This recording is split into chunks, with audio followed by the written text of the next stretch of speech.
She's a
Hey, Tim, this is Brian Doucette. Can you give me a thumbs up?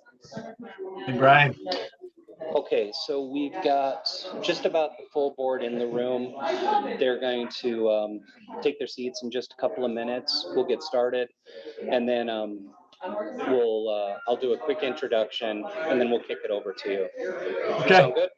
Sounds great. Okay, thanks. All right.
All right, so let's call this meeting to order. Just as a reminder, please make sure that all your electronic devices are turned off or silenced before we begin this morning's meeting. Certainly, if anyone has any materials that they wish to be distributed, please do so by giving it to our Sergeant of Arm, which is Commissioner Jim Kern, and he'll be sure to distribute that to the other members of the board. And at this time, I'm going to turn to the clerk and have her go ahead and do roll call. Bell, Here. Curran, Here. Freeling, Present. Harrison, Here. Hinkleman, Here. Majerick, Here. Martin, Here. Scott, Here. Ballrath, Werfel. Here. Yarborough. Present. Elliott. Madam Chair, you have 10 present, 2 absent. All right, we have a quorum. Madam Chair, may I? Yes, you may. Commissioner Volrath got a hold of me this morning. He's been battling that cough and that cold that he has. So he's hoping to be here at the 10:30 meeting, but will not be here for our committee meetings or the committee of the whole. All right, thank you. Is that the cold that Brian Doucette gave all of us? Yes, sir. A few of us still have it. I will happily blame corporate counsel. I'm fairly certain. All right, so well, we all take ownership for our own well-being and health, but Brian, if you shared that with other members of the board, that will be noted in your evaluation later, I suppose. All right. Jim, you're welcome for getting my colds. If you stay away from them, you don't have to worry about that. Before we proceed with the rest of this morning's meeting, I just want to make a general statement, and that is, I know that we are all aware that the county has suffered a great loss from the passing of a longtime road department employee. And while we are all collectively mourning that loss, I would be remiss if I didn't make note of the fact that there's an ongoing criminal investigation revolving that incident. And because of that, and I say this just in general, members of the board are not able to make comment about that incident because of the investigation. And I'd also ask, just out of respect, that the public also remember that as they're coming to the podium to make public comments, that we just refrain from any speculative comments as it revolves around that incident, so that it doesn't inhibit the investigation. Let the experts do their process. Let us mourn that loss collectively as a community. And I really appreciate that understanding as we proceed. So with that having been said, I will be looking for approvals of the minutes for a committee of the whole from July 14th of 2021 or 2022. Let's not go back a year. 2022. Is there a motion to approve those minutes? I'll make that motion, ma'am. Support. All right, there's been proper motion and support. Is there any discussion on the minutes? Hearing none, all those in favor say aye. Aye. Those opposed, no. Minutes are approved. All right, a moment with Annette. Good morning. Good So morning. you always want him to share everything with you. I mean, I think that's kind of what he was doing, right? Oh, thank you. That's why you shouldn't come to work sick. I stayed in my. Uh-huh. Boundaries. So requisition approvals, we had two. So the one that was ending in 086 dated July 21st, you had been sent that already with last week's agenda prior to canceling the meeting. So I could take questions on that one. As for the one on 87, there was one on there that is in italics. That's because we need to have some conversations at the committee level before that one can get approved by you. So I wouldn't pass that one around, but does anybody have any questions about anything else except the one that's in italics? No? All right, so I'm going to pass around the one dated in 086 for your signatures. I will touch base with you one more time at the 10:30 board meeting. It's on the agenda. I'll just ask that question then. So then if you have any questions about this one, you can do that. Thank you. Perfect, thank you. All right, while that's going around, we'll move forward with our scheduled discussion. We have, So on the Zoom today is Mr. Tim Dempsey, Public Sector Consultants. Tim actually came to our attention over a year ago. Some of the commissioners I tagged along with up to Grand Rapids. Michigan Association of Counties was putting on a one-day information session on ARPA funds and other items. Tim was one of the featured speakers, and out of that discussion, the board was willing to engage public sector consultants, or PSC, to help us navigate the ARPA, essentially the ARPA reporting process, as well as just getting a better understanding of what you can and cannot do with the use of ARPA funds. Tim's going to walk you through a presentation today on the lost revenue calculations and the benefit of going through that calculation process and what it allows us to do as far as pulling those funds in essentially as general fund revenue. And Tim will be able to walk you through it in a lot more detail, but I think that the real benefit here is we know we're in an incredibly chaotic bidding environment. We know that with the use of ARPA funds, that 2024 deadline is just fast approaching. And we believe that the process that we're going to discuss today makes a lot of sense because it should free us from having to stick to the 2024 deadline and then allow us to be a little bit more purposeful on when we go out to bid on some of these capital improvement projects. So with that said, before Tim gets started, I just want to say thanks. The board allowed us to engage PSC. And I got to tell you, having Tim and his team available to help us has been really, really helpful. It's more than just helping us navigate ARPA. As we've gone through the subgrant agreements for broadband build out, Tim's team has been really helpful with the development of request for proposal language, and then just being available to check in with our staff and help us just get some extra horsepower. So with that said, Tim has a presentation to walk you through. I'd encourage the board, ask any questions you want. Just make sure that you turn your mic on so you can hear you. I'm going to move to the back of the room so I can see him. All right. excellent. I'm going to do the same. Yep.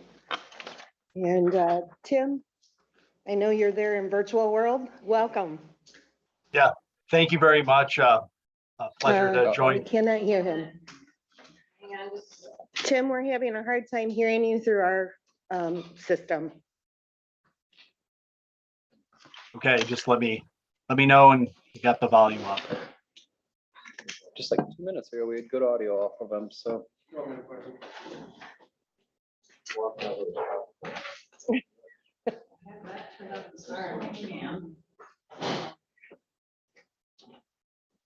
These are the things that we have learned over the last couple of years of technology is great when it works and challenging when it doesn't. Tim, can you try again? Yes, how's that? Is it better? We can barely hear you.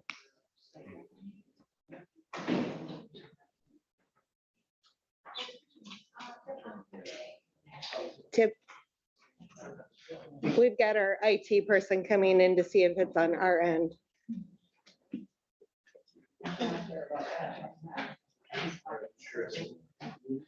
He's not muted, he's on there, he's just very low, very low. Tim, can you try talking again for me? Sure. Is that any better? Yep, that's good. Okay. We're all set then? Yes, Tim, we're gonna get you leveled out here in the room because you were our wake-up call now, but go ahead, proceed. Okay, thank you so much. Before I begin on the ARPA, I do just want to extend my condolences as well to all of you on the loss of your colleague and their families. We had a tragic loss in our firm last summer, a young staff member that died in an accident, and there are just no words to cover it. But again, my condolences to all of you. Thank you for the opportunity this morning to talk about the American Rescue Plan Act. I have a presentation here that's fairly brief, but hopefully it really hits on the key points as Brian indicated, trying to focus in on this issue of revenue loss. But I do want to start by touching on a little bit of a refresher. You all sort of know this, but I think it's helpful sometimes just to review the terms for those who might be listening in that aren't as familiar with the American Rescue Plan Act. So as it was approved at the federal level, it's a $1.9 trillion act that covered a whole lot of support across many areas. But the key piece for county and local government, as well as state government, is what's known as the state and local fiscal recovery funds, or I'll just refer to them as recovery funds. 350 billion being distributed nationally, again, to states and every single local government. And this is actually the unique issue or factor around this program is that unlike other federal programs, this is one of the few that every single local government is receiving money, with the exception of a few that have actually decided not to accept the money, but every government was awarded funds. The county's allocation, as all of you know, is just under 29.8 million. All the funds need to be allocated by the end of 2024, meaning you have to have a decision in terms of where those funds will be expended. And then they actually have to be expended by the end of 2026, meaning money has to be out the door for any projects that are underway. So when you think about sort of finishing things up, it's really about the fourth quarter of that year, because again, you got to get those dollars out the door. And of course, any of the fund expenditures have to adhere to the US Treasury's final rule and all of the reporting and compliance guidance, which can be fairly extensive. In terms of eligible expenditures, the Treasury Department that's overseeing these funds, the federal Treasury, they've updated their guidance multiple times, but essentially eligible expenditures have remained the same, aside from some clarity around some of the more nuanced elements of each of these. The first category, which is the biggest and broadest, is responding to the public health emergency and the negative economic impacts of COVID-19. This is a fairly broad category. The public health side, of course, would be the obvious things that we know in terms of pandemic response and standing up those things like vaccination clinics and supporting public health departments, et cetera. Negative economic impacts is also very broad. Everything from supporting nonprofits to small businesses that have suffered losses, all those types of, I would say, sort of external focus supports. The second category, which we're going to talk about the most today, is the revenue replacement provision of government services, and I'll get to that momentarily. A third category was premium pay for eligible workers. And for governments that are receiving funds, this is not just for potentially government employees, but also providing this support to external organizations, businesses, again, nonprofits as well, if governments so choose to do so. And then the water, sewer, and broadband infrastructure. The broadband, which you're very familiar with, as the county is providing some support to the townships there. And then restrictions have remained the same throughout sort of guidance fluctuation. And those remain that you cannot do any offsets for reductions in tax revenue, meaning you can't cut or reduce taxes and then backfill it with ARPA funds. You can't make any deposits into pension funds to address any unfunded obligations. The exclusion here is that if you're using ARPA funds for operating payroll and you have the pay-as-you-go contributions as part of a biweekly paycheck, for instance, you can cover the cost there. You can't use this to cover any existing debt service, cannot replenish rainy day funds or build up financial reserves with ARPA funds, nor can you use ARPA for any legal settlements. Those are all restrictions that were originally put in place and have stayed in place throughout the changes in the guidance. Government services. This is the one that's connected to, again, revenue replacement or revenue loss. Under the updated guidance, it clarifies these categories to say that, government services is really anything that the county would typically provide as a service, right? So this is general government administration and staff costs, things like road building, maintenance and other infrastructure, public safety, health services, animal control, equalization. So whatever the county currently does essentially, or is legally allowed to do, really could fall under the government services category. So that's a fairly broad category. And as we'll see, provides some good flexibility.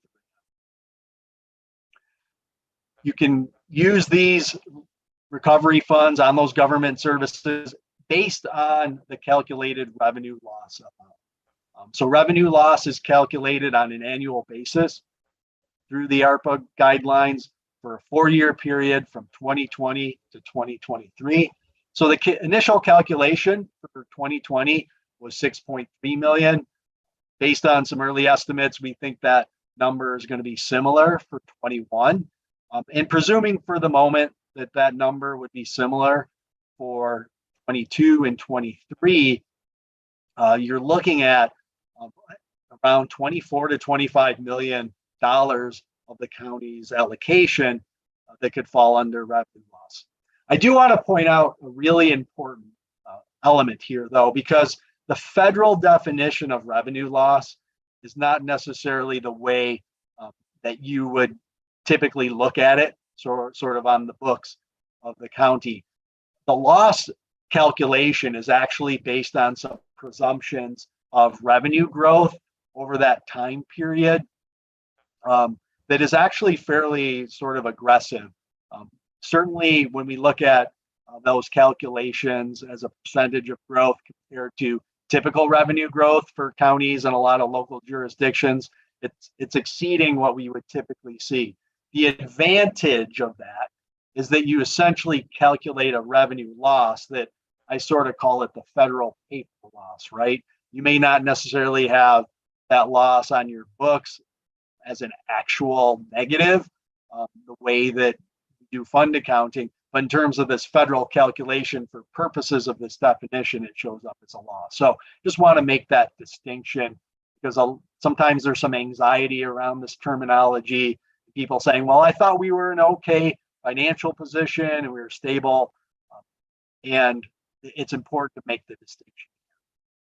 As I mentioned already, this is the most flexible eligible use category for all of the fiscal recovery funds. And funds used for the provision of government services are also subject to streamlined reporting. So that's a nice thing on the administrative side, is that when you're using this for revenue loss and typical operations, that reporting is a little bit easier to do. Give an example of that. You essentially just have to show where those funds, what fund it was allocated to. Let's say that funds are allocated to a general fund to cover staff. You demonstrate where that transfer was in the time period. It's a fairly straightforward process. Versus if you grant those dollars out, you do have to make sure that any subrecipients adhere to all the federal uniform guidance and reporting requirements. So there's a fair amount of administrative work that goes into that. The nice thing about this government services category is that it allows the county to appropriate and expend the federal funds on existing activities, minimizing concerns about timing requirements, right? So if you're to allocate these dollars to current activities, you can spend them down in a fairly timely period. So based on that, so our recommendations is that you can allocate fiscal recovery funds to government services to give the county the greatest level of flexibility. And then what that does is it allows you to allocate your own revenue to other areas. And a prime example, I think, here are capital projects. There's a fairly lengthy list that the county's identified as priorities under your strategic plan. And a lot of those might not meet some of the fiscal recovery deadlines. You know, when we think about allocating over the next 2 years and expending over 4 years, you think, well, that's a fair amount of time. But when you think about construction projects and the design process and bidding and actually getting out to bid and getting bids back, then potentially value engineering, dealing with the uncertain elements of the marketplace like inflation, labor and materials shortages that we're seeing right now, that timeline isn't maybe as long as it looks. So again, being able to allocate fiscal recovery funds for general government services would give you that ability and that flexibility to use your dollars at when it's most appropriate to do that. The other thing that this would allow the county to do and give some flexibility to is that it allows you to rely on your bidding process. You know, the county has an established bidding process and timelines. Federal procurement requirements would apply if using the fiscal recovery funds for capital improvements. That is just sort of standard federal requirement, typically for any federal dollars, and it adheres to the recovery funds as well. So the ability to, again, just rely on the county's process rather than having the additional sort of federal requirements when it comes to procurement certainly would allow you to move a little bit more nimbly, probably a little bit quicker in some respects to be able to execute on projects. So to summarize all of this, again, it really provides greater flexibility to be able to use funds under lost revenue. And just to sort of give a little, I guess, a discussion on what we're seeing elsewhere, you know, across the state.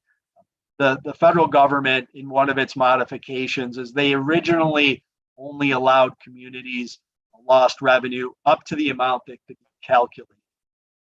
And then what they realized is that so many entities are receiving smaller amounts, like a lot of the rural townships. Some of them are only getting $30,000, $40,000, $50,000 of ARPA funds. And to go through that calculation process was a burden in and of itself.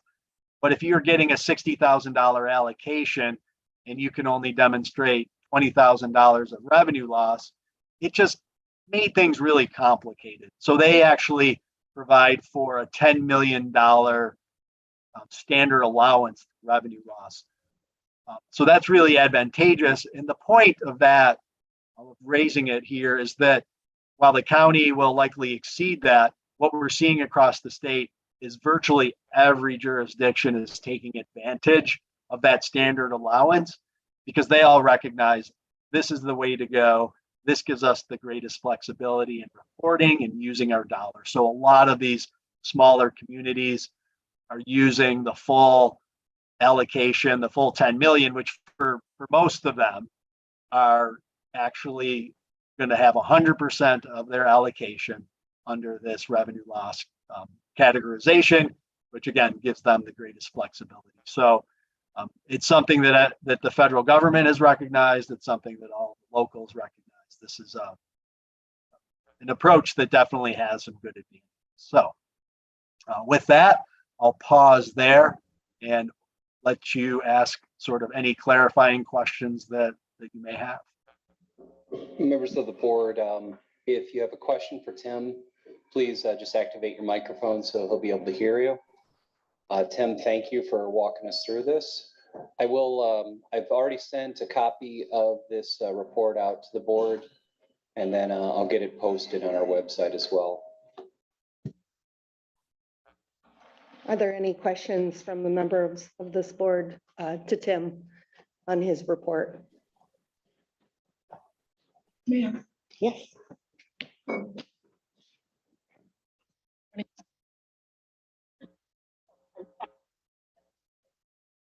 John is.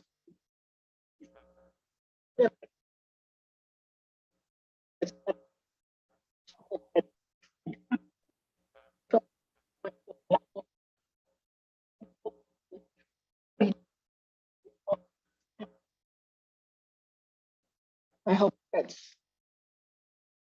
Hey, Tim, I think the audio might have been cutting in and out. Yeah, it was. If you could repeat that question for me, I would appreciate it. Commissioner Yarborough, if it's okay, I'll just summarize. I think your mic was cutting in and out. Okay. The commissioner was asking, do you anticipate that there's any flexibility coming from the federal government as it relates to the 24-26 deadlines? Great question. And before they issued the final rule, they did open it up, the preliminary rule, to comments and questions. They received literally thousands of comments. One of the comments they heard quite frequently was the question of, are they going to do that? Would they consider extending it? Their response on that is that the answer was no, the final rule, but they also didn't necessarily totally shut that door. So it's possible that could happen, but I would not count on it at this point. Hey, Tim, for some reason, our audio is cutting in and out. Would you be kind enough to send me an email just summarizing the response to the 2024, 2026 deadlines? I'll push that response out to the board as soon as you send it. Will do. To the board members, we're going to try and limp along here. If there's more questions for Tim, feel free to ask me and I can summarize them back to Tim and get written responses issued out to the board. Okay, thank you. I was going to say, from everything that I've read with regards to webinars and as it relates to revenue loss, they are not anticipating that they're going to extend any of those deadlines. And so the recommendation from public sector consultants of putting this into general revenue loss gives us the flexibility that if we can't meet that deadline for allocating and expending, that there is that flexibility then that would be baked in there for us to be able to put it into general revenue loss. Members of the board, Tim just placed into the chat box. That's correct. Unlikely to see deadlines extended beyond the 24-26 that are already baked into the law. Right. And that's been a question that we've been asking over the last year. Is there any discussion between at the state level or at the federal level? And the answer consistently has been no. Any other questions for Tim? I'm not going to rush you all, but we do have Ben and Kevin to get into the Act 51 report. Okay. Yeah. Sorry, I have a quick question for you. Yeah. So if we move these funds into the general fund, or Yep. based on what you just said, and we have identified all of these projects that were emergency and we're in a bidding issue right now and contractors not available and all of that, are we not doing those kind of emergency items that we had identified? So we still intend to proceed with emergency items. So a good example is 2 weeks ago at Silver Beach, we had essentially all of our restrooms down. Those are projects that have been in the queue. We've had the purchase orders already approved and we're just waiting for materials to come to our plumber so that we can get these things fixed. Everything from elevator repairs to elevator security installation to trip and falls. Yeah, we're still proceeding. It's with the understanding that the supply chain issues that we're dealing with are just advancing beyond any reasonable expectation. We're pushing our contractors to get in here and make the repairs, but we're also fully aware that this stuff is just dragging for months and months and months. We are proceeding, we're getting things ordered, but it's just not happening all that quickly. Yep. All right, members of the board, any questions that you have for Tim, if anything pops up, shoot me an email. We'll get answers for you.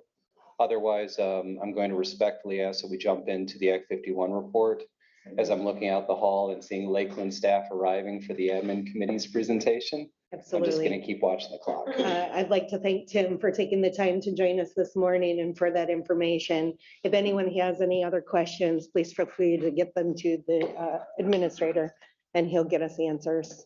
But moving forward, then we're going to turn it over to Ben. And Doug, are you participating as well? It's Ben. All right. And this pertains to the Act 51 road report. All right. Yep. Good morning, Ben. Good morning. So we'll go over this real quick here. The purpose of this report is to allow the state to compare road agencies, apples to apples between each other. Most of the information here is also found in the audit, our county financials.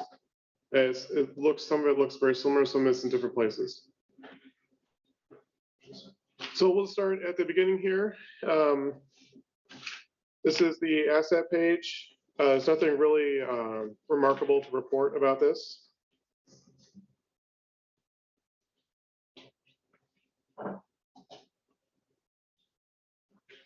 Then we move on to the liabilities and fund balance, and then we did grow the fund balance, so we'll go over that in just a schedule here later.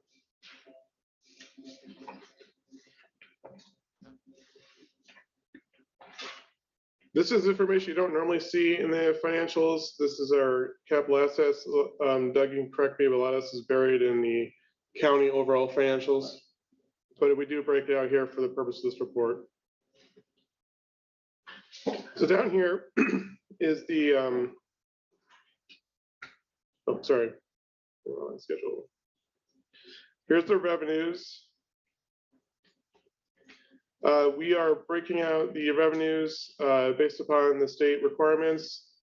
The most interesting thing here is our Michigan Transportation Fund allotment of 19 million. That is set by the state. They provide a schedule. There's nothing we can do to control that, but that is exactly what we reported.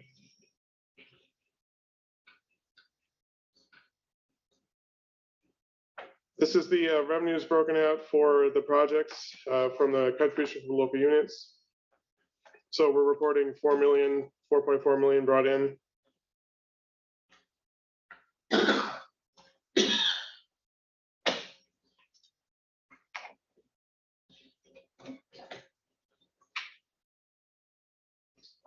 Here's the expenditures. So there's nothing really remarkable to report here.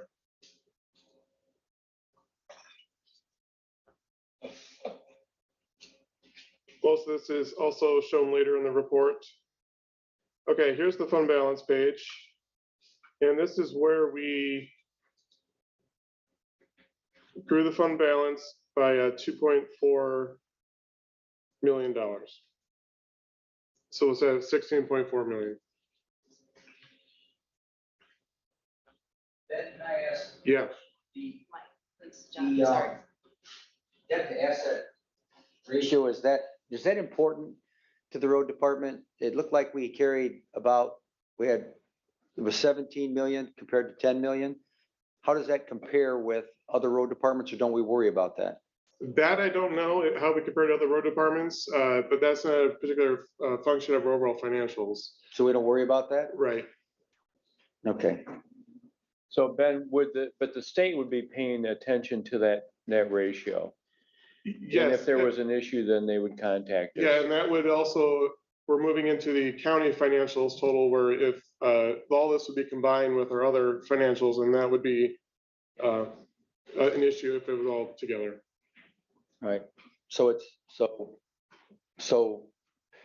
but it's got to be a telltale sign of the department. I would think debt to asset ratio, somebody's paying attention to that. You guys in the department are paying attention to that, or the state's paying attention to that, I would imagine.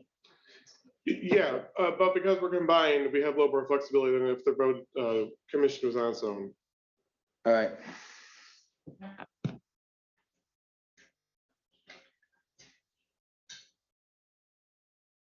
So then we go through some other expenditures.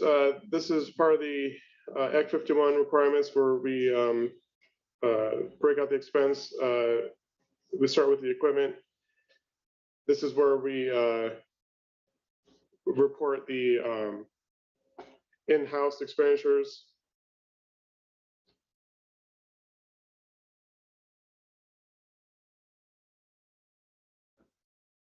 Then all the fringe benefits are also recorded and spread amongst the projects.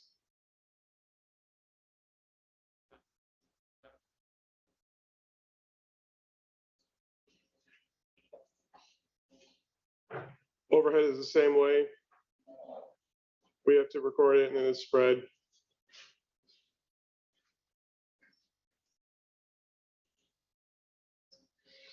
This is something you don't really see in our financials, and Kevin, if you can help me explain this, this would be performed by the county and performed by contractors. This is our expenditures based upon W-2 or 1099s. Is this out of the ordinary local risk? So the numbers you're looking at when you see performed by county, that's what's done internally by our crews, our staff, our equipment. What you see performed by contractors, what we contract out, paving, grinding, anything like that, gravel hauling in, and then obviously the totals on the right.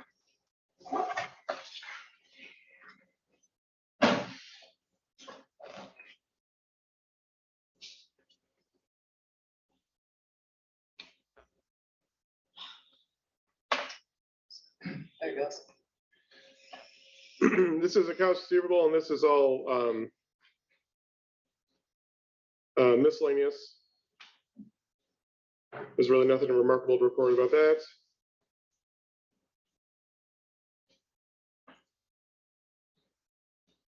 This is a capital outlay schedule, and again, nothing really remarkable to report.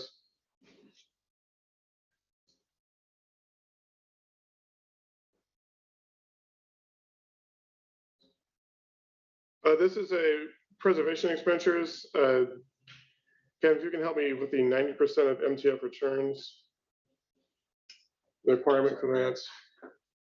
Which one were you in? This is the 90% of adjusted MTF returns. So we have to prove for the expense versus what came in from the MTF. So the MTF returns, obviously, that's just that's our Michigan transportation funds. That's gas tax and registration tax. All that comes to us. That is normally at 19.5 million, but then the returns as far as what we're spending on what. So making sure that we're spending our MTF properly and not becoming a bank, more or less. Yep.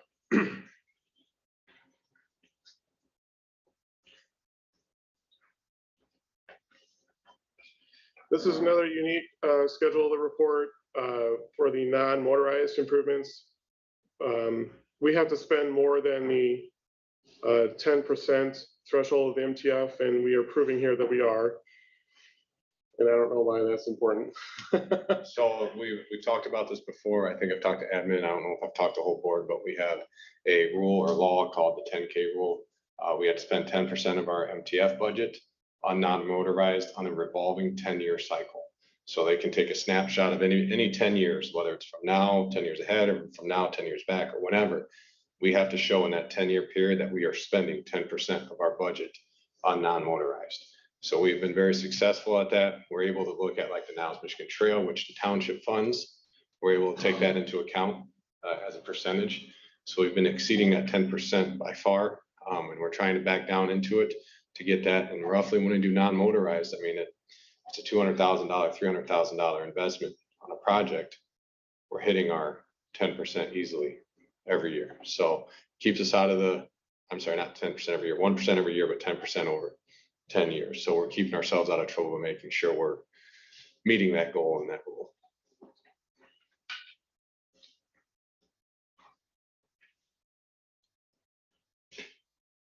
Then we are listing the indirect expense, which was spread earlier. This is per line item.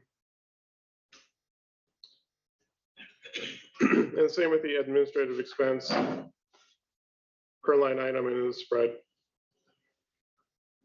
I apologize, but if we can sure. Yep. try to move fast. Yep. Okay. There is a couple of different schedules in the back here. This one's kind of interesting. It's the schedule of township mileage and population. This you will not see in the county financials. And nor you see this one, schedule of township expenditures and contributions.